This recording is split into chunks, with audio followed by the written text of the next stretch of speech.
roscón porque nos permite hacer ejercicio.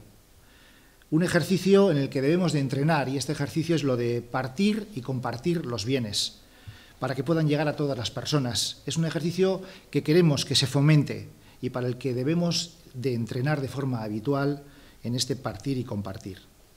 Y un cuarto aspecto es demostrar que hay cosas que cuestan poco pero valen mucho, porque ayudan a visibilizar, a tener presente a las personas que viven en situación de dificultad.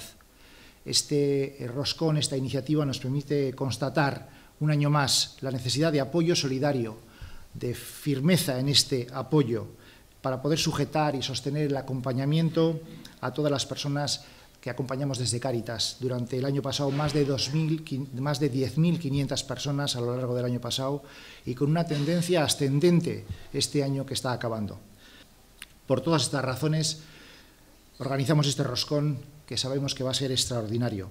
Nos ayuda también a Cáritas desde el principio del año, desde el primer impulso, seguir planteando a la sociedad formas distintas de movilización, de visibilización, de participación solidaria en los problemas comunes, en el bien común que son de todos. De tal manera que la pobreza y la exclusión la consideramos responsabilidad de todas las personas. Ojalá el 2018 os traiga y nos traiga buenas noticias y consigamos que sea Navidad para todos por igual.